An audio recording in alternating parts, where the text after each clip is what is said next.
नमस्कार। हम जो पढ़ रहे हैं संयुक्त राष्ट्र संघ और उसके संगठन के बारे में, उसके आगे की सीरीज है ये। इसके पहले का हम 40 क्वेश्चन का व्याख्यात्मक हल देख चुके हैं। तो आइए स्टार्ट करते हैं। देखिए, पहला क्वेश्चन है इसमें, किसने कहा कि शक्ति के रूप में परिभाषित राष्ट्रीय हित अंतर्राष्ट्रीय राजनीति का मुख्य तत्व है? तो यह किसने कहा है? ऑप्शन ए है कि एन.जे. स्पाइकमन ने, मार्गेनथाउ ने, ऑप्शन सी है हॉब्स ने, ऑप्शन डी है नीत्शे ने। तो शक्ति के रूप में परिभाषित राष्ट्रीय हित अंतर्राष्ट्रीय राजनीति का मुख्य तत्व है, यह कहा है मार्गेनथाउ ने। मार्गेनथाउ ने पॉलिटिक्स एमॉन्ग नेशन, उनकी पुस्तक का नाम है, और इसमें इन्होंने लिखा है कि शक्ति के रूप में परिभाषित राष्ट्रीय हित अंतर्राष्ट्रीय राजनीति का मुख्य तत्व है। राष्ट्र हमेशा शक्ति के साधन द्वारा ही राष्ट्रीय हित को प्राप्त करने का प्रयत्न करते हैं। राजनीतिज्ञ शक्ति के रूप में परिभाषित हितों के अनुरूप ही सोचते तथा कार्य करते हैं तथा इतिहास इस तथ्य का साक्षी है। नेक्स्ट क्वेश्चन है,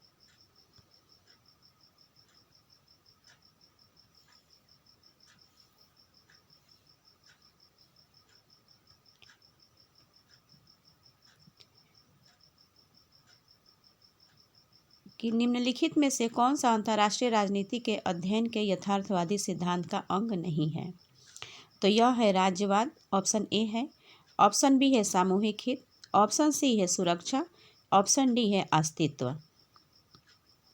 तो इसमें देखिए, जो सही कथन है वो है सामूहिक हित अंतर्राष्ट्रीय राजनीति के अध्ययन के यथार्थवादी सिद्धांत का अंग नहीं है, वो है सामूहिक हित। ऑप्शन बी सही है इसमें। और सामूहिक हित जो है वो अंतर्राष्ट्रीय राजनीति के अध्ययन के आदर्शवादी सिद्धांत का अंग नहीं है। इस अवधारणा के अंतर्गत राष्ट्रीय हित की अपेक्षा सामूहिक हित को प्रधानता प्राप्त होती है। यदि सभी राष्ट्र अपने संकीर्ण हितों की अपेक्षा सामूहिक हित को ध्यान में रखें तो अंतर्राष्ट्रीय संघर्ष को समाप्त किया जा सकता है। आदर्शवाद के विपरीत यथार्थवाद अंतर्राष्ट्रीय स्तर पर हमेशा राष्ट्रीय हित, राष्ट्रीय सुरक्षा तथा राष्ट्रीय व्यक्तित्व का ध्यान रखता है। नेक्स्ट क्वेश्चन है,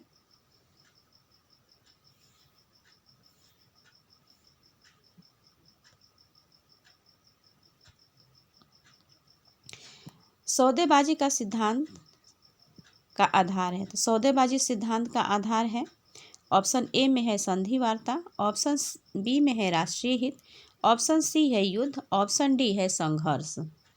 तो देखिए, सौदेबाजी सिद्धांत का आधार है संधि वार्ता, ऑप्शन ए सही है। अंतर्राष्ट्रीय राजनीति में सौदेबाजी का सिद्धांत संधि वार्ता पर आधारित है। इसके अंतर्गत दो पक्षों के पारस्परिक संबंध अधिकतम लाभ और न्यूनतम हानि के सिद्धांत पर कार्य करते हैं। तो सौदेबाजी सिद्धांत का आधार है, तो इसका सही ऑप्शन हो जाएगा संधि वार्ता, ऑप्शन ए जो है वो सही हो जाएगा। नेक्स्ट क्वेश्चन,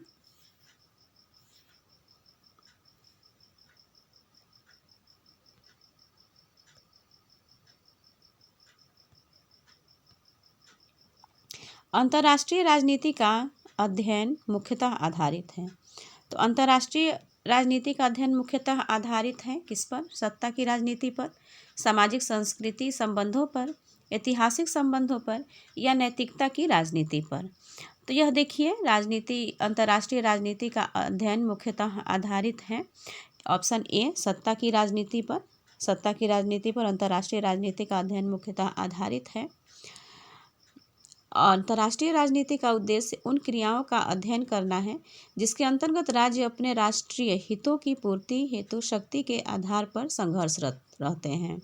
इस संदर्भ में राष्ट्रीय हित अंतर्राष्ट्रीय राजनीति के प्रमुख लक्ष्य होते हैं। संघर्ष इसका स्वरूप तय करती है तथा शक्ति इस उद्देश्य प्राप्ति का प्रमुख साधन है। इसी आधार पर मार्गेनथाउ शक्ति को साधन और साध्य दोनों मानते हैं। नेक्स्ट क्वेश्चन,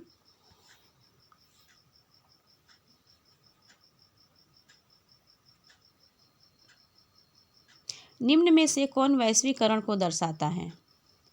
क्वेश्चन है कि इनमें से कौन वैश्वीकरण को दर्शाता है? तो इसमें जो ऑप्शंस हैं वो हैं कि राज्यों की अर्थव्यवस्थाओं का बढ़ता विलय। ऑप्शन दूसरा है कि राजनीतिक और स्थिरता। तीसरा है सूचना का बढ़ता हुआ प्रवाह। और चौथा है बढ़ती हुई भौगोलिक आत्मनिर्भरता। तो इसमें जो सही कथन है वो है कि वैश्वीकरण को जो दर्शाता है वह है राज्यों की अर्थव्यवस्थाओं का बढ़ता विलय। ऑप्शन ए इसमें होगा। और सूचना का बढ़ता हुआ प्रवाह तीसरा भी सही है। और इसमें बढ़ती हुई भौगोलिक आत्मनिर्भरता चौथा सही है। तो 1, 3 और 4, तो 1, 3 और 4 जो है वो ऑप्शन डी में है। ऑप्शन डी सही हो जाएगा इसका। Next question.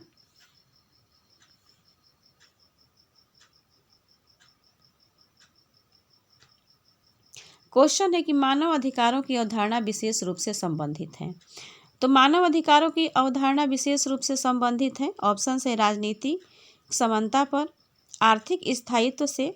ऑप्शन सी है मानव होने के नाते मानव की गरिमा से। और ऑप्शन डी है इनमें से कोई नहीं। तो इसमें मानव अधिकारों की अवधारणा जो है वो विशेष रूप से संबंधित है मानव होने के नाते मानव की गरिमा से। ऑप्शन सी सही है इसमें। देखिए, ऐतिहासिक आधार पर मानवाधिकारों का उल्लेख मैग्ना कार्टा 1215 में पाया जाता है, लेकिन प्रथम विश्व युद्ध के पश्चात उत्पन्न विभीषिका और शरणार्थियों की समस्या ने इसके महत्व को अधिक स्पष्ट कर दिया।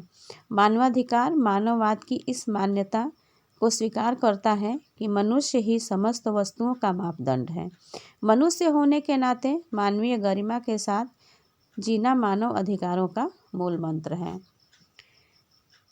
तो मानव अधिकारों की अवधारणा विशेष रूप से जो संबंधित वो है और मानव होने के नाते मानव की गरिमा से। ऑप्शन सी सही है। Next question.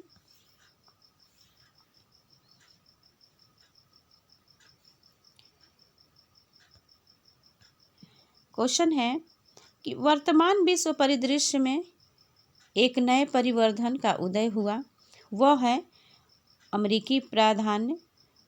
ऑप्शन ए है। ऑप्शन बी है रशिया की भूमिका। ऑप्शन सी है 77 समूह की भूमिका। और ऑप्शन डी है तीसरी दुनिया के देशों की भूमिका। तो इस वर्तमान विश्व परिदृश्य में एक नए परिवर्तन का उदय हुआ है और वह है तीसरी दुनिया के देशों की भूमिका। ऑप्शन डी सही है इसमें। वर्तमान विश्व परिदृश्य में आर्थिक, राजनीतिक एवं सामरिक मामलों में तीसरी दुनिया के देशों की भूमिका बढ़ी है। भारत, ब्राज़ील, दक्षिण अफ्रीका जैसे देशों की अर्थव्यवस्था में तीव्र वृद्धि हो रही है, जिसके कारण संयुक्त राष्ट्र संघ, विश्व व्यापार संगठन और अंतर्राष्ट्रीय वित्तीय संस्थाएं तथा G20 जैसे संगठनों में इसकी भूमिका लगातार बढ़ रही है। वर्तमान विश्व परिदृश्य में एक नए परिवर्तन का उदय हुआ है, वह है ऑप्शन डी तीसरी दुनिया के देशों की भूमिका। नेक्स्ट क्वेश्चन है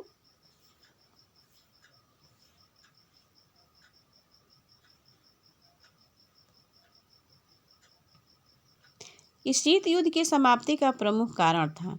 शीत युद्ध की समाप्ति का प्रमुख कारण क्या था? ऑप्शन ए है द्वितीय महायुद्ध की समाप्ति। ऑप्शन बी है 1949 की चीन क्रांति। ऑप्शन सी है 1945 में जर्मनी का विभाजन। और ऑप्शन डी है सोवियत संघ का विघटन। तो देखिए, शीत युद्ध की समाप्ति का जो प्रमुख कारण था वह था सोवियत संघ का विघटन। ऑप्शन डी सही है इसमें। द्वितीय विश्व युद्ध में परमाणु शक्ति ने अमेरिका को विश्व का शक्तिशाली राष्ट्र बना दिया। इस वर्चस्व को देखते हुए विश्व में हथियारों की होड़ मच गई। इसी बीच सोवियत रूस शक्तिशाली राष्ट्र के रूप में उभरा। शस्त्रों की होड़ तथा शक्ति प्रदर्शन ने विश्व में तनाव का वातावरण उत्पन्न कर दिया, जिसे शीत युद्ध या कोल्ड वार का नाम दिया जाता है। और 1991 में रूस के विघटन के पश्चात अमेरिका विश्व में सर्वशक्तिशाली राष्ट्र के रूप में उभरा। इस प्रकार सोवियत रूस का विघटन ही शीत युद्ध की समाप्ति का मुख्य कारण है। Next question.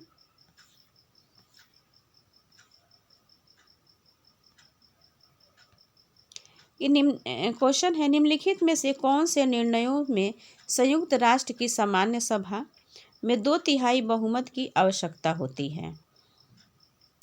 तो कौन से निर्णय में संयुक्त राष्ट्र की सामान्य सभा में 2/3 बहुमत की आवश्यकता होती है?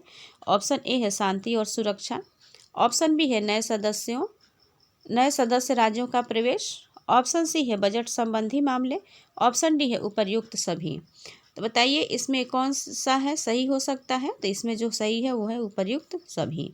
शांति और सुरक्षा, नए सदस्य राज्यों का प्रवेश और बजट संबंधी मामले, ये सभी जो हैं वो संयुक्त राष्ट्र संघ की सामान्य सभा में 2/3 बहुमत की आवश्यकता होती है, इन सभी की होती है।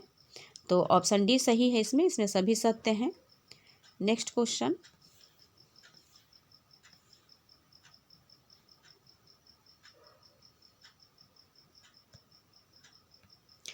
क्वेश्चन है, निम्नलिखित संगठनों में से कौन सा शांति की संस्कृति को प्रोत्साहित करता है? तो जो ये संगठन दिए हुए हैं इनमें से कौन सा ऐसा संगठन है जो शांति की संस्कृति को प्रोत्साहित करता है? वह है ऑप्शन ए है कि ILO, ऑप्शन बी है यूनेस्को, ऑप्शन सी है यूनिसेफ, ऑप्शन डी है UNDP। तो देखिए इसमें जो प्रोत्साहित करता है वो है ऑप्शन बी यूनेस्को।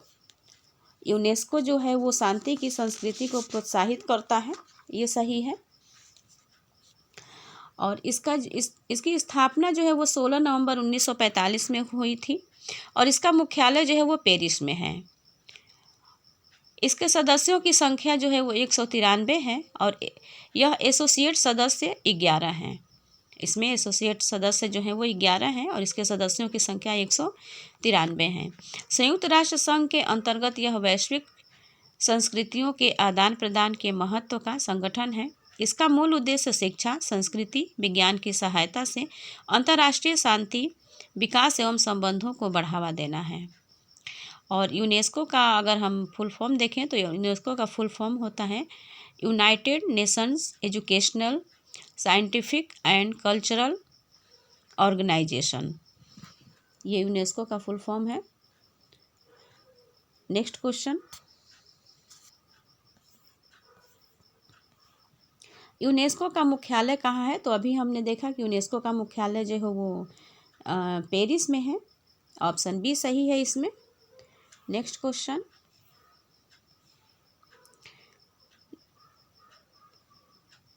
क्वेश्चन है कि प्रथम विश्व निःशस्त्रीकरण सम्मेलन कब हुआ?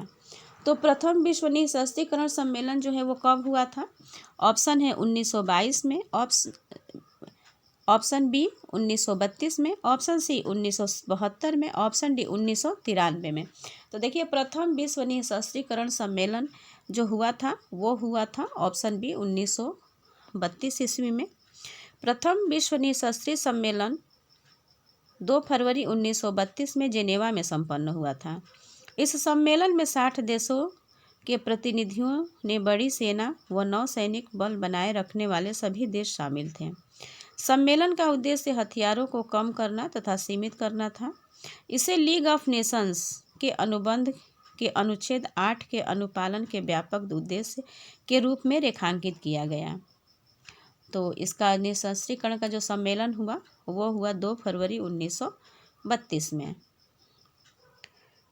ऑप्शन बी सही है। नेक्स्ट क्वेश्चन,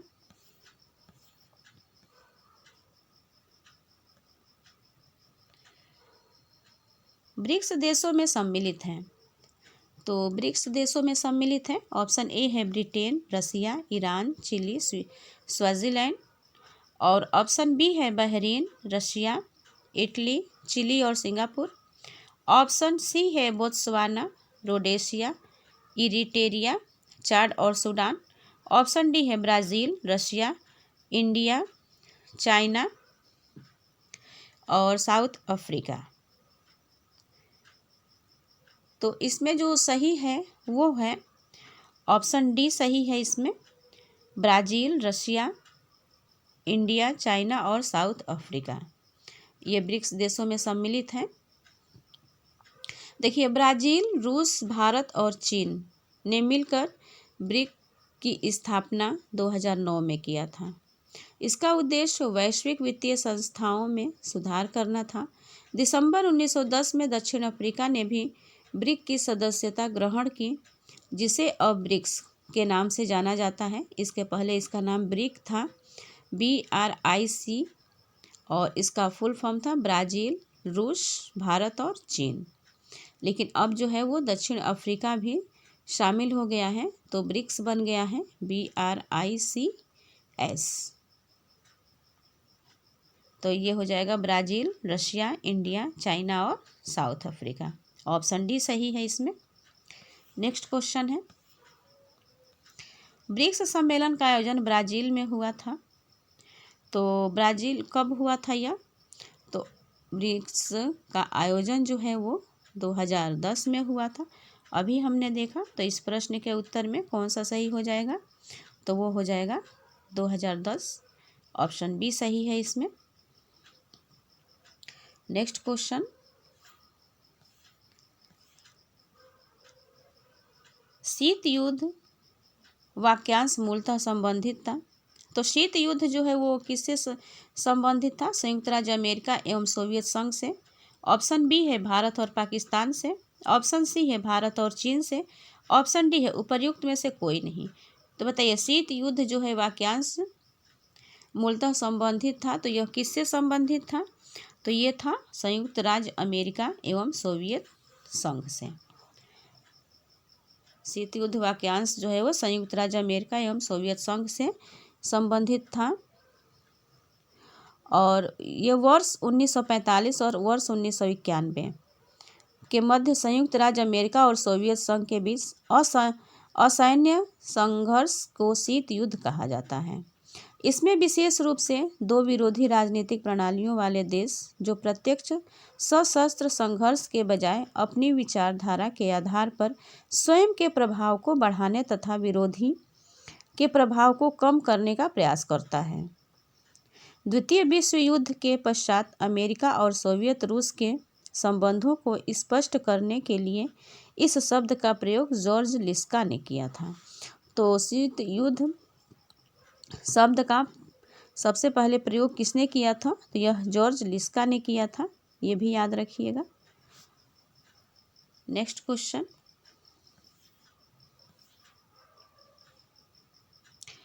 क्वेश्चन है कि एक सभी के लिए तथा सभी एक के लिए सामूहिक सुरक्षा का रक्षक है।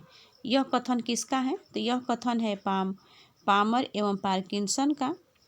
ऑप्शन बी है मार्गेंथो का। ऑप्शन सी है श्लीचर का। और ऑप्शन डी है ऑर्गेन्स्की का। तो इसमें जो सही कथन है वो है मार्गेंथो का कथन है कि एक सभी के लिए तथा सभी एक के लिए सामूहिक सुरक्षा का रक्षक है। ये मार्गेंथो का कथन है। देखिए, सामूहिक सुरक्षा के विषय में मार्गेंथो ने पॉलिटिक्स एमंग नेशन में लिखा है कि यदि किसी देश की सुरक्षा को संकट हो तो बाकी सभी देश मिलकर उस संकट का सामना करेंगे, जिसमें सभी देश प्रत्येक की सुरक्षा का ध्यान रखें मानो उसकी अपनी सुरक्षा खतरे में हो। तात्पर्य यह है कि एक सभी के लिए और सभी एक के लिए। और यह मार्गेंथो ने कहा था। तो किस बुक में कहा था? तो वो पॉलिटिक्स एमंग नेशन में कहा था। ये उनकी बुक का नाम है, पॉलिटिक्स एमंग नेशन, और उसी में इन्होंने कहा था कि एक सभी के लिए और सभी एक के लिए सामूहिक सुरक्षा का रक्षक है। नेक्स्ट क्वेश्चन,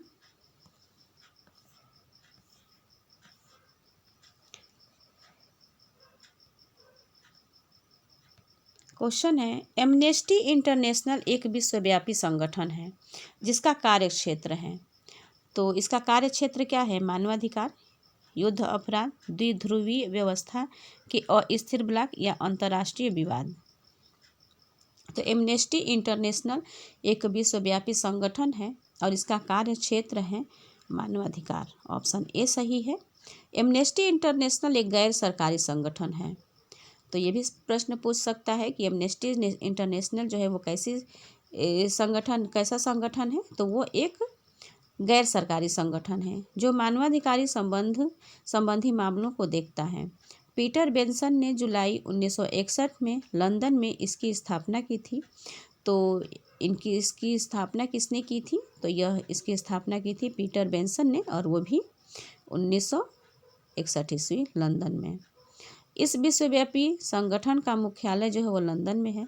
विश्व के विभिन्न देशों में इसकी शाखाएं स्थापित हैं।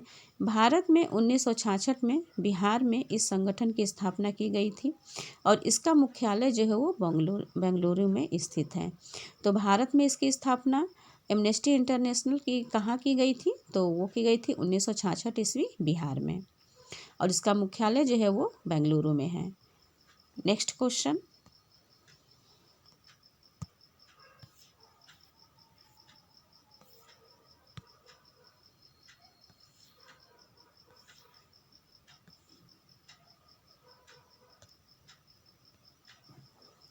क्वेश्चन है अंतर्राष्ट्रीय श्रम संगठन की स्थापना कब हुई? तो अंतर्राष्ट्रीय श्रम संगठन की स्थापना कब हुई थी? ऑप्शन ए है 1919 में, ऑप्शन बी है 1920 में, ऑप्शन सी है 1921 में, ऑप्शन डी है 1922 में। तो अंतर्राष्ट्रीय श्रम संघ की स्थापना हुई थी 1919 में, ऑप्शन ए सही है इसमें। देखिए, अंतर्राष्ट्रीय श्रम संगठन जिसको ILO इंटरनेशनल लेबर ऑर्गेनाइजेशन भी कहते हैं, इसका फुल फॉर्म है।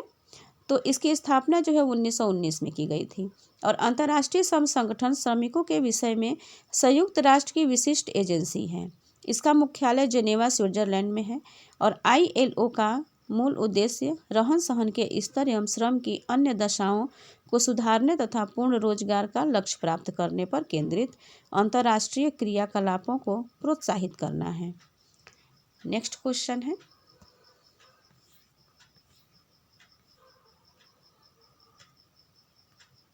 निम्नलिखित में से कौन सी संयुक्त राष्ट्र एजेंसी गरीबी कम करने और दुनिया भर में जीवन स्तर के सुधार पर केंद्रित है? तो कौन सी एजेंसी है ये? विश्व बैंक है, अंतर्राष्ट्रीय मुद्रा कोष है, विश्व व्यापार संगठन है, या अंतर्राष्ट्रीय श्रम संगठन है? तो देखिए, इसमें जो सही है वो है अंतर्राष्ट्रीय श्रम संगठन, ऑप्शन डी सही है। संयुक्त राष्ट्र की एजेंसी अंतर्राष्ट्रीय श्रम संगठन है जो गरीबी को कम करने और दुनिया भर में जीवन स्तर को सुधारने पर केंद्रित है, वो है अंतर्राष्ट्रीय श्रम संगठन। अंतर्राष्ट्रीय मुद्रा कोष संयुक्त राष्ट्र संघ का एक विशिष्ट अभिकरण है जो विश्व में मौद्रिक सहयोग बनाने, वित्तीय स्थिरता लाने और अंतर्राष्ट्रीय व्यापार में मदद करने, अधिक रोजगार तथा सतत आर्थिक वृद्धि को प्रोत्साहन देने और विश्व भर में गरीबी को कम करने तथा जीवन स्तर में सुधार लाने के लिए कार्य करता है। तो अंतर्राष्ट्रीय मुद्रा कोष जो है वो संयुक्त राष्ट्र संघ का एक विशिष्ट अभिकरण है, याद रखिएगा।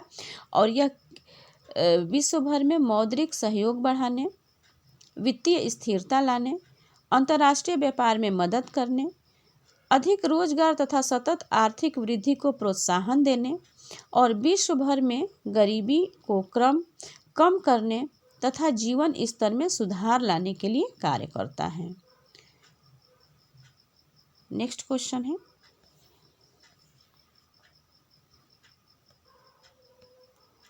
संयुक्त राष्ट्र संघ की सुरक्षा परिषद में कितने सदस्य अस्थायी हैं? तो आपको बताना है कि कितने सदस्य अस्थायी हैं। तो इसमें देखिए, संयुक्त राष्ट्र संघ की सुरक्षा परिषद में 10 सदस्य जो हैं वो अस्थायी सदस्य हैं, और संयुक्त राष्ट्र संघ की सुरक्षा परिषद में 5 स्थायी सदस्य हैं और 10 अस्थायी हैं। और स्थायी सदस्य जो हैं वो हैं रूस, संयुक्त राज्य अमेरिका, यूनाइटेड किंगडम, फ्रांस और चीन। इसके अतिरिक्त सुरक्षा परिषद में 10 अस्थायी सदस्य होते हैं जिनका निर्वाचन होता है। इस प्रकार सुरक्षा परिषद में कुल 15 सदस्य हैं। अस्थायी सदस्यों का क्षेत्रीय आधार पर 2 वर्षों के लिए निर्वाचन होता है। सुरक्षा परिषद की अध्यक्षता इसके सदस्यों द्वारा मासिक आधार पर चक्रानुक्रम में की जाती है। नेक्स्ट क्वेश्चन है,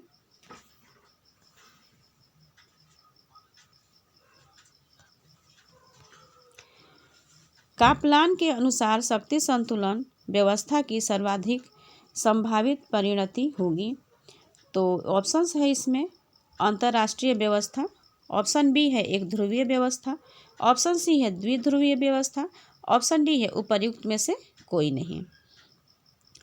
तो इसमें जो क्वेश्चन सही है वो है द्विध्रुवीय व्यवस्था, ऑप्शन सी सही है। कॉपलन के अनुसार संयुक्त शक्ति संतुलन व्यवस्था की सर्वाधिक संभावित परिणति होती है द्विध्रुवीय व्यवस्था द्वारा, ऑप्शन सी सही है इसमें। देखिए, कॉपलान के अनुसार शक्ति संतुलन व्यवस्था की सर्वाधिक संभावित परिणति द्विध्रुवीय व्यवस्था के जन्म के रूप में होगी। शक्ति संतुलन दो प्रकार का होता है, सरल संतुलन तथा बहुमुखी संतुलन। तो शक्ति संतुलन जो है वो कितने प्रकार का होता है? दो प्रकार का, सरल संतुलन और बहुमुखी संतुलन। सरल संतुलन उस समय होता है जब शक्ति दो राष्ट्रों या दो विरोधी गुटों में केंद्रित हो और द्वितीय विश्व युद्ध के बाद अमेरिका और सोवियत संघ के मध्य का संयुक्त संतुलन सरल संतुलन कहा जाता है। बहुमुखी संतुलन में राष्ट्र या राष्ट्र समूह एक दूसरे को संतुलित करते हैं और फिर संतुलन के भीतर संतुलन होता है। इसमें अनेक राष्ट्र तथा राष्ट्र समूह एक दूसरे को संतुलित करते रहते हैं। नेक्स्ट क्वेश्चन है, सुरक्षा परिषद के स्थायी सदस्यों की संख्या। तो सुरक्षा परिषद के स्थायी सदस्यों की सुरक्षा कितना है? तो अभी हमने देखा कि सुरक्षा परिषद के स्थायी सदस्यों की संख्या जो है वो 5 है, ऑप्शन ए सही है इसमें। और अस्थायी सदस्यों की संख्या कितनी है? तो 10 है और स्थायी सदस्यों की संख्या 5, ऑप्शन ए सही हो जाएगा। नेक्स्ट क्वेश्चन है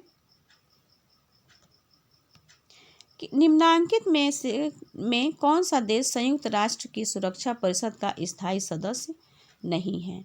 तो इसमें बताना है कि स्थायी सदस्य कौन सा नहीं है। तो वह है इसमें भारत, अमेरिका, सोवियत संघ, ब्रिटेन। तो इसमें जो सही है वो है भारत। भारत जो है वो देश संयुक्त राष्ट्र की सुरक्षा परिषद का स्थायी सदस्य नहीं है, ऑप्शन ए सही है इसमें। नेक्स्ट क्वेश्चन है,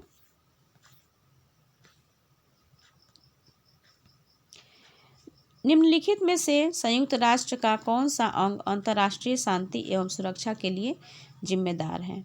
तो इसमें ऑप्शन है महासभा, सुरक्षा परिषद, अंतर्राष्ट्रीय न्यायालय एवं सचिवालय। बताइए। तो इसमें जो सही है वो है सुरक्षा परिषद। संयुक्त राष्ट्र संघ का सुरक्षा परिषद अंग अंतर्राष्ट्रीय शांति एवं सुरक्षा के लिए जिम्मेदार है, वो है सुरक्षा परिषद। संयुक्त राष्ट्र संघ द्वारा अंतर्राष्ट्रीय शांति एवं सुरक्षा का दायित्व सुरक्षा परिषद को दिया गया है। संयुक्त राष्ट्र संघ के चार्टर के अनुच्छेद 24 में कहा गया है कि संघ के सदस्य अंतर्राष्ट्रीय शांति और सुरक्षा बनाए रखने का प्राथमिक उत्तरदायित्व सुरक्षा परिषद को सौंपते हैं। इन कर्तव्यों के पालन में सुरक्षा परिषद संयुक्त राष्ट्र संघ के प्रयोजनों और सिद्धांतों के अनुसार कार्य करेगी। नेक्स्ट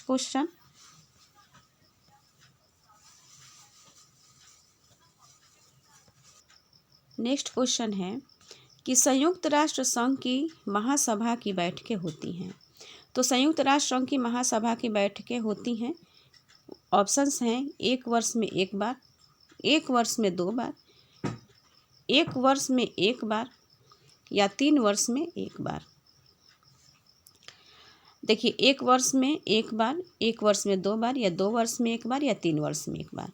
तो संयुक्त राष्ट्र संघ की महासभा की जो बैठकें होती हैं वो होती हैं 1 वर्ष में 1 बार, ऑप्शन ए सही है। संयुक्त राष्ट्र संघ की महासभा की नियमित बैठक हर वर्ष सितंबर माह में होती है।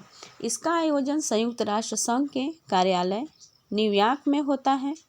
आपातकालीन व्यवस्था में सुरक्षा परिषद के 9 सदस्यों के अनुरोध पर 24 घंटे की सूचना पर महासभा का विशेष अधिवेशन बुलाया जा सकता है।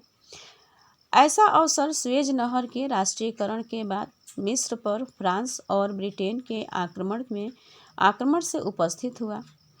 महासभा का पहला अधिवेशन 10 जनवरी 1946 को हुआ था।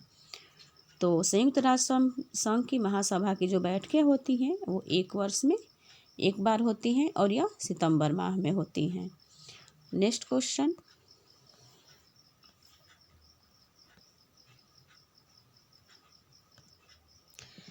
निम्न में से कौन एक संयुक्त राष्ट्र का प्रधान अंग है? तो इसमें बताना है आपको कि संयुक्त राष्ट्र का प्रधान अंग कौन सा है। ऑप्शन ए है विश्व स्वास्थ्य संगठन, ऑप्शन बी है अंतर्राष्ट्रीय श्रम संगठन, ऑप्शन सी है आर्थिक व सामाजिक परिषद, ऑप्शन डी है अंतर्राष्ट्रीय नागरिक विमानन संगठन। तो देखिए इसमें जो सही है वो है ऑप्शन सी आर्थिक व सामाजिक परिषद। संयुक्त राष्ट्र का प्रधान अंग माना जाता है आर्थिक व सामाजिक परिषद।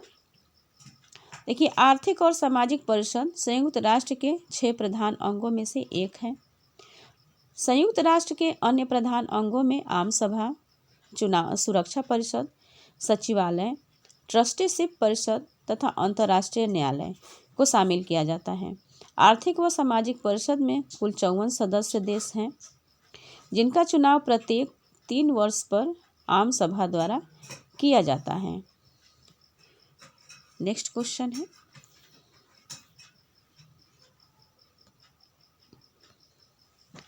निम्नलिखित में से कौन सा संयुक्त राष्ट्र का सबसे बड़ा अंग है?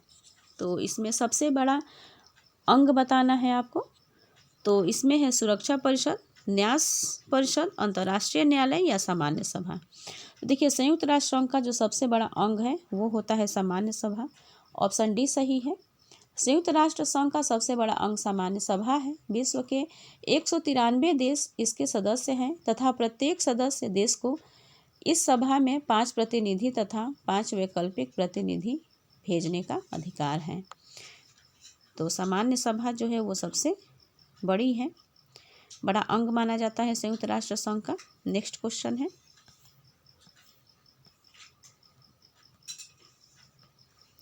निम्नलिखित में से कौन सा एक संयुक्त राष्ट्र का अंग नहीं है? तो कौन एक संयुक्त राष्ट्र का अंग नहीं है? ऑप्शन ए है कि आर्थिक और सामाजिक परिषद, ऑप्शन बी है न्यास, ऑप्शन सी है सचिवालय, ऑप्शन डी है विश्व व्यापार संगठन। तो इसमें जो अंग नहीं है वह है विश्व व्यापार संगठन। ऑप्शन डी सही है। संयुक्त राष्ट्र संघ का जो अंग नहीं है वो है विश्व व्यापार संगठन। बाकी आर्थिक और सामाजिक परिषद, न्यास परिषद और सचिवालय ये तीनों ही इसके सदस्य माने जाते हैं। और जो अंग नहीं है वो है विश्व स्वास्थ्य संगठन। ऑप्शन डी सही है। नेक्स्ट क्वेश्चन,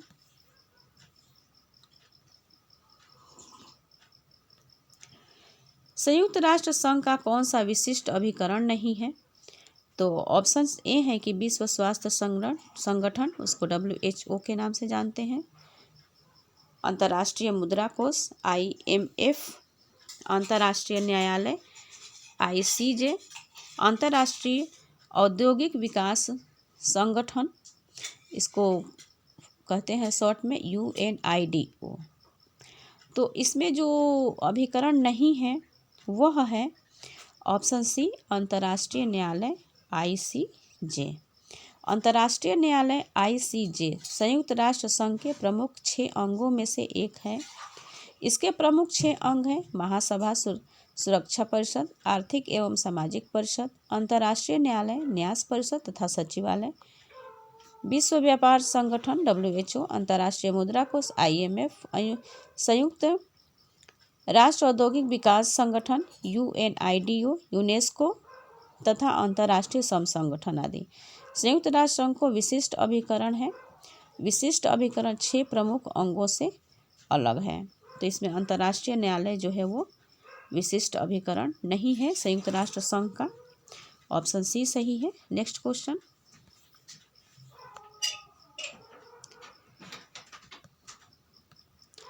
संयुक्त राष्ट्र संघ के कुल कितने अंग हैं?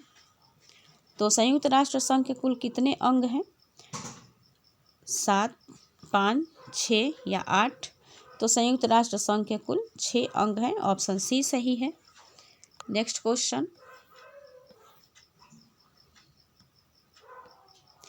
इनमें से कौन संयुक्त राष्ट्र संघ का प्रमुख अंग नहीं है?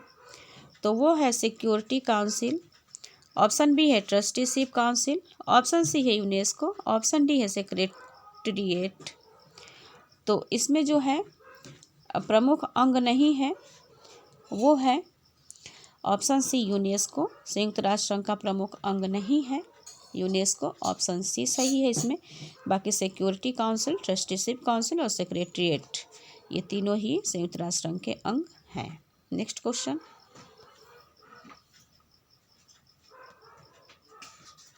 संयुक्त राष्ट्र संघ का सचिवालय स्थित है।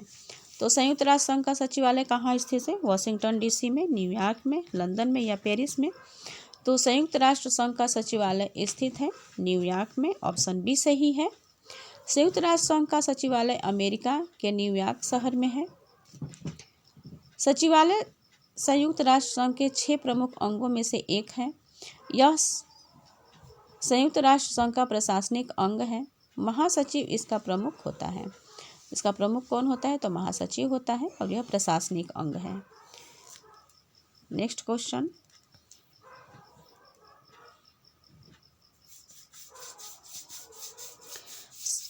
संयुक्त राष्ट्र संघ के किस सदस्य को निषेधाधिकार वीटो शक्ति प्राप्त नहीं है? तो वो चीन को, रूस को, जर्मनी को या ब्रिटेन को? तो देखिए, संयुक्त राष्ट्र संघ के जो इसमें जो सदस्य को निषेधाधिकार या वीटो शक्ति प्राप्त नहीं है, तो वो प्राप्त नहीं है जर्मनी को, ऑप्शन सी सही है। संयुक्त राष्ट्र सुरक्षा परिषद में किसी प्रस्ताव के पारित होने के लिए समस्त स्थायी सदस्यों की सहमति आवश्यक होती है। उनमें से किसी एक के भी असहमत होने पर प्रस्ताव पारित नहीं हो सकता। इसे ही निषेधाधिकार या वीटो शक्ति कहा जाता है, क्योंकि कोई भी स्थायी सदस्य किसी प्रस्ताव को अपनी असहमति द्वारा पारित होने से रोक सकता है। नेक्स्ट क्वेश्चन है,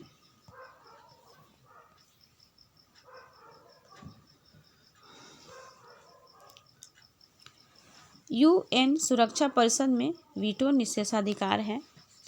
तो वीटो या निषेधाधिकार क्या है? सभी सदस्यों के लिए सकारात्मक वोट, आक्रामक देश के लिए नकारात्मक वोट, या महासचिव के लिए वोट, या सुरक्षा परिषद के स्थायी सदस्यों द्वारा नकारात्मक वोट की कार्य। तो यूएनए सुरक्षा परिषद में वीटो निषेधाधिकार है। सुरक्षा परिषद के स्थायी सदस्यों द्वारा नकारात्मक वोट के कार्य, ऑप्शन डी सही है इसमें। नेक्स्ट क्वेश्चन,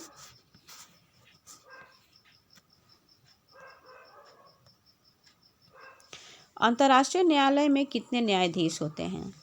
तो अंतर्राष्ट्रीय न्यायालय में न्यायाधीशों की संख्या कितनी होती है? ऑप्शन ए है 20, 21, 22 या 15।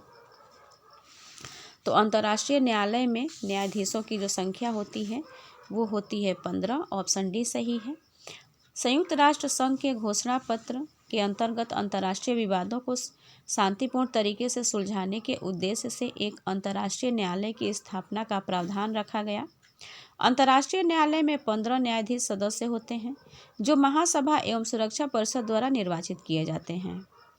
इनका कार्यकाल 9 वर्षों का होता है। अंतर्राष्ट्रीय न्यायालय का मुख्यालय हेग, नीदरलैंड में है। अंतर्राष्ट्रीय न्यायालय में गण पूर्ति के लिए न्यायाधीशों की संख्या 9 होनी चाहिए। नेक्स्ट क्वेश्चन, अंतर्राष्ट्रीय न्यायालय के न्यायाधीशों का कार्यकाल होता है। तो अंतर्राष्ट्रीय न्यायालय के न्यायाधीशों का कार्यकाल होता है 3 वर्ष का, 6 वर्ष का, 9 वर्ष का या 12 वर्ष का। तो यह होता है 9 वर्ष का। अंतर्राष्ट्रीय न्यायालय के न्यायाधीशों का कार्यकाल जो है वो 9 वर्ष का होता है, ऑप्शन सी सही है इसमें। नेक्स्ट क्वेश्चन,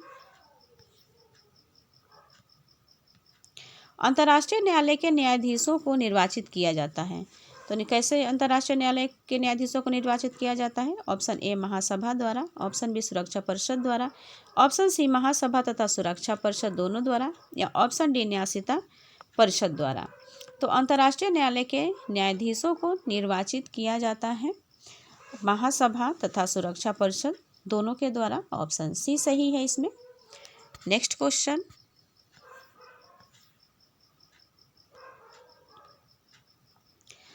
अंतर्राष्ट्रीय न्यायालय में गण पूर्ति के लिए न्यायाधीशों की कुल संख्या है। तो न्यायाधीशों की कुल संख्या कितनी है गण पूर्ति के लिए? 15 है, 7 है, 11 है या 9 है? तो यह है 9 अंतर्राष्ट्रीय न्यायालय में गणपूर्ति के लिए न्यायाधीशों की कुल संख्या जो है वो 9 है। ऑप्शन डी सही है। नेक्स्ट क्वेश्चन, यूएनओ की स्थापना कब हुई? को बताना है इसमें कि यूएनओ की स्थापना कब हुई। तो वह हुई है option A 1945, option B 1946, option C 1947, option D 1948। तो यह हुई है 1945, ऑप्शन ए सही है। नेक्स्ट क्वेश्चन, संयुक्त राष्ट्र संघ की स्थापना कब हुई है? तो संयुक्त राष्ट्र संघ की स्थापना हुई है 1945, अभी हमने देखा है इस।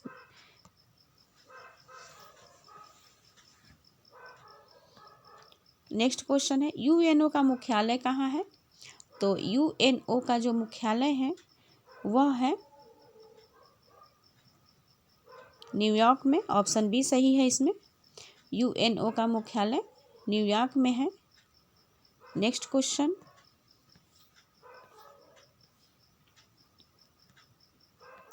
संयुक्त राष्ट्र संघ चार्टर आधिकारिक रूप से लागू हुआ। तो 20 अगस्त 1945 को, 24 सितंबर 1945 को, 24 अक्टूबर 1945 को या 10 दिसंबर 1948 को। तो यह हुआ था 24 अक्टूबर 1945 को संयुक्त राष्ट्र संघ का चार्टर आधिकारिक रूप से लागू हुआ था 24 अक्टूबर 1945। ऑप्शन सी सही है इसमें। देखिए 26 जून 1945 को सैन फ्रांसिस्को में सर्वप्रथम संयुक्त राष्ट्र संघ चार्टर पर हस्ताक्षर हुआ था तथा इसे 24 अक्टूबर 1945 को आधिकारिक रूप से लागू किया गया।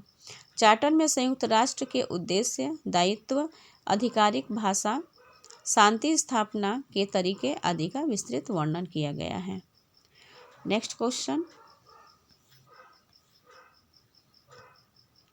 संयुक्त राष्ट्र संघ की स्थापना कहाँ की गई थी? तो संयुक्त राष्ट्र संघ की स्थापना कहाँ की गई थी? हेग में, सैन फ्रांसिस्को में, नीदरलैंड में या जिनेवा में।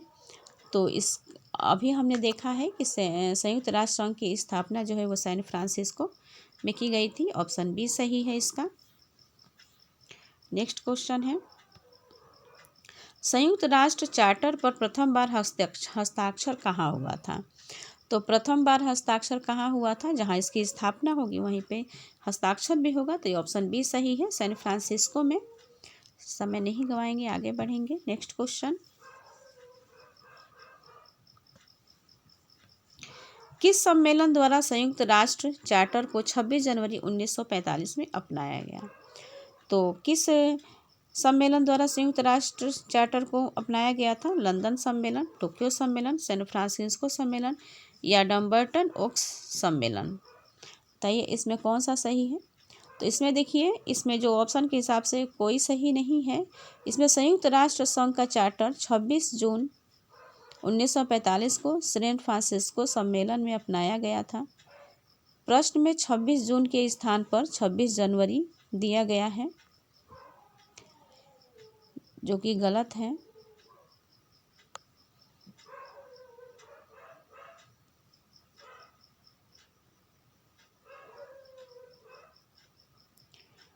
और ये है इस सीरीज़ का अंतिम प्रश्न। तो ये प्रश्न कैसे लगे आपको कमेंट बॉक्स में ज़रूर बताइएगा, और अगर वीडियो पसंद आए तो लाइक भी करिएगा। कोई सुझाव होगा वीडियो संबंधित तो ज़रूर दीजिएगा। धन्यवाद।